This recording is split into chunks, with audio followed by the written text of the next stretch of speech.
دوستو آپ لوگ اسکرین پر جس خوبصورت عمارت کو دیکھ رہے ہیں یہ بھارت میں موجود دنیا کے 7 عجوبوں میں سے ایک عجوبہ یعنی تاج محل ہے اور اسے بنوایا تھا ہندوستان کے مغل سلطنت کے بادشاہ شہاب الدین محمد شاہجہاں نے۔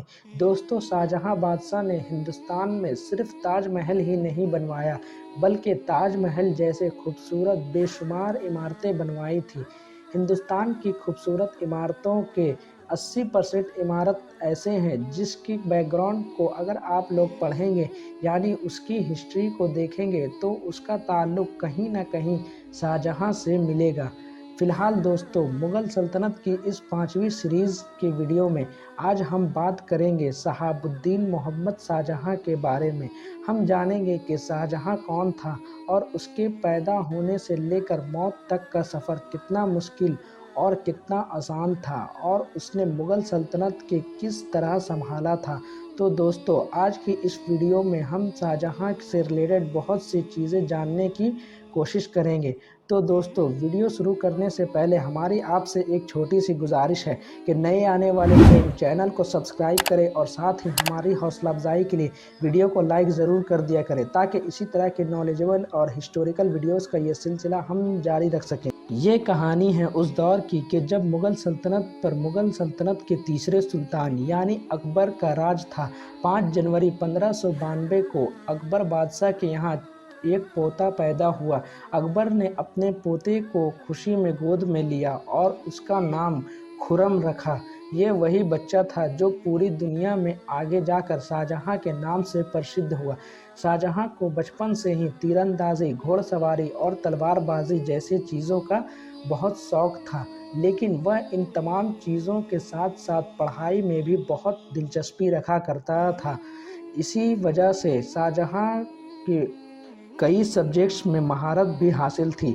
ابھی شاہجہاں کی عمر تقریباً 14 سے 15 سال ہی ہوئی تھی کہ اچانک سے اس کی زندگی میں ایک خوبصورت عورت کی انٹری ہوئی جس کا نام تھا ارجمن بانو بیگم۔ یہ وہی عورت تھی جو آگے جا کر ممتاز محل کے نام سے مشہور ہوئی تھی اور شاہجہاں نے اس کے مرنے کے بعد اس کی محبت میں ایک ایسی عمارت بنائی جو پوری دنیا میں ہمیشہ سے مشہور ہو گئی تھی۔ کچھ وقت بتانے کے بعد ہی شاہجہاں نے ممتاز محل سے شادی کر لی تھی، لیکن ہاں شاہجہاں اپنے والد کی طرح ایک عورت سے محبت کرنے کے لیے اپنی ذمہ داری نہیں بھولا کرتا تھا بلکہ وہ ممتاز محل کی محبت کے ساتھ ساتھ اپنی سلطنت کے کاموں پر بھی حد سے زیادہ فوکس کیا کرتا تھا۔ اور یہی وجہ ہے کہ جب جہانگیر مغل سلطنت کا سلطان بنا تو جہانگیر نے اپنے بیٹے شاہجہاں کو بڑی بڑی ذمہ داریاں دی تھیں جس کو شاہجہاں نے بھی اپنے والد کی امید کے مطابق بہت اچھے سے نبھایا تھا۔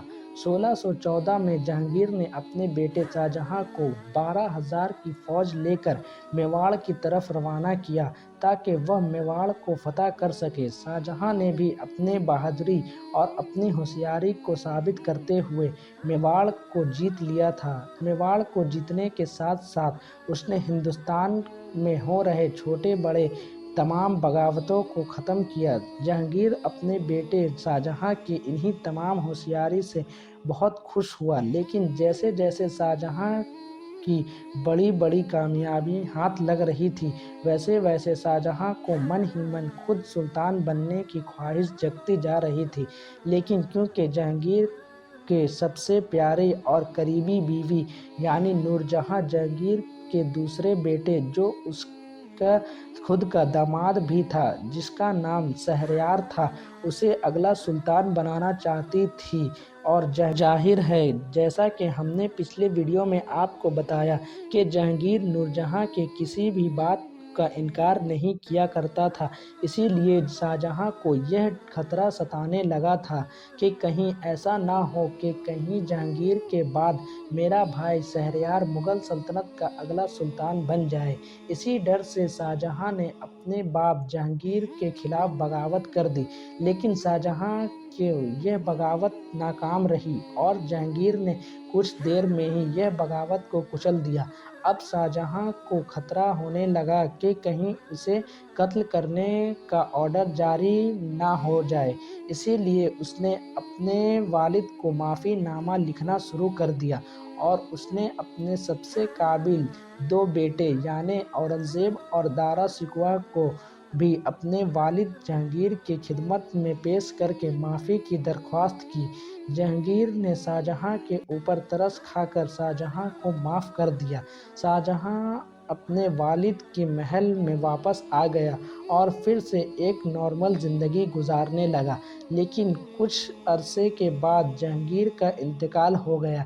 جہانگیر کا انتقال کے بعد مغل سلطنت کا اگلا سلطان بننے کے لیے لڑائیاں شروع ہو گئیں۔ جہانگیر کے 4 بیٹوں میں سے 2 بیٹے تو جہانگیر کی زندگی میں ہی وفات پا چکے تھے اور اب سلطنت کی لڑائی صرف 2 بھائیوں کے بیچ رہ گئی تھی، وہ تھی شاہجہاں اور شہریار کے بیچ۔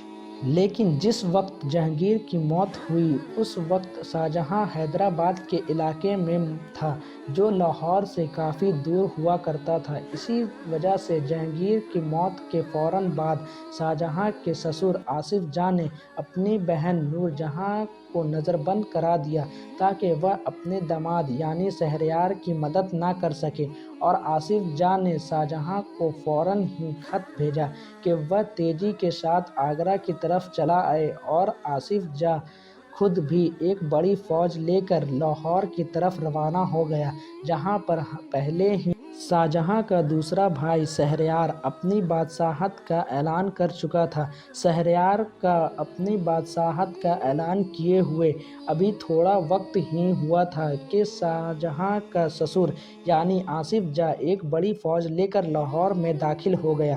شہریار اور آصف جاں کے بیچ بہت زبردست جنگ ہوئی اور اس جنگ میں شاہجہاں کے سسر یعنی آصف جاں کو جیت ہو گئی۔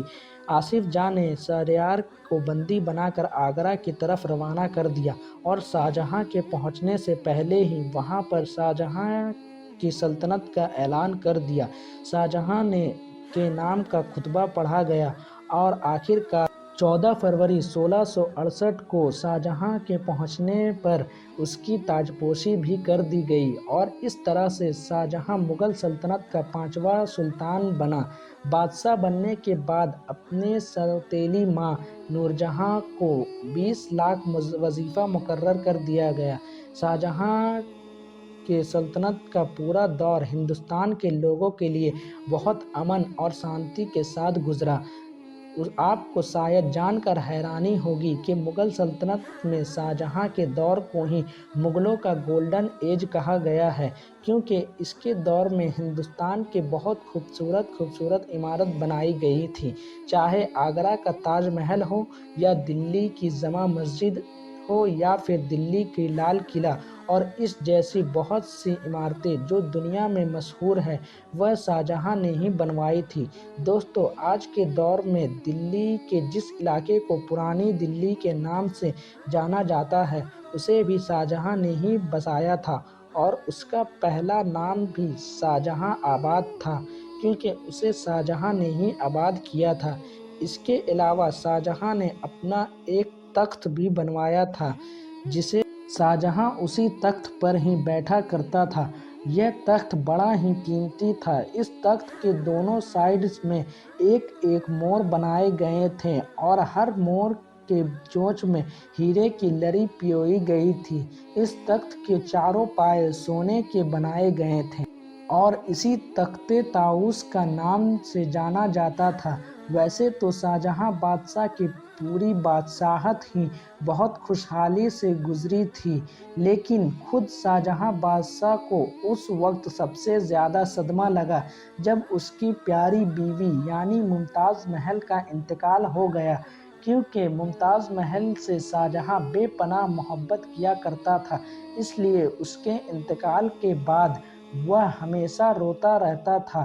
ممتاز کے انتقال کے بعد شاہجہاں نے رنگین کپڑے پہننا بھی بند کر دیا تھا۔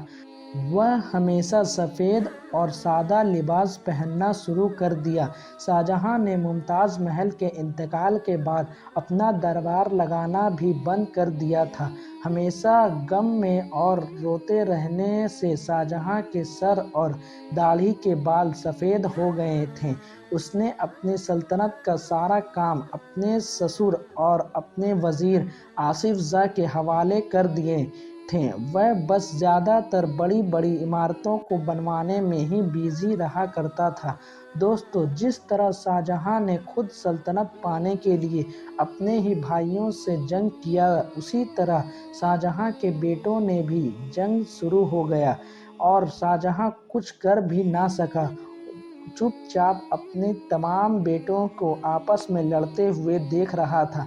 اسی درمیان بیماری کی حالت میں لاہور کے قلعے میں شاہجہاں کا انتقال ہو گیا اور اس وقت شاہجہاں کی قبر تاج محل کے اندر موجود ہے۔ تو دوستو، آج کے لیے بس اتنا ہی۔ ملتے ہیں اسی سیریز کی یعنی مغل سیریز کی نیکسٹ ویڈیو میں۔ تب تک کے لیے السلام علیکم ورحمۃ اللہ وبرکاتہ۔ اللہ حافظ۔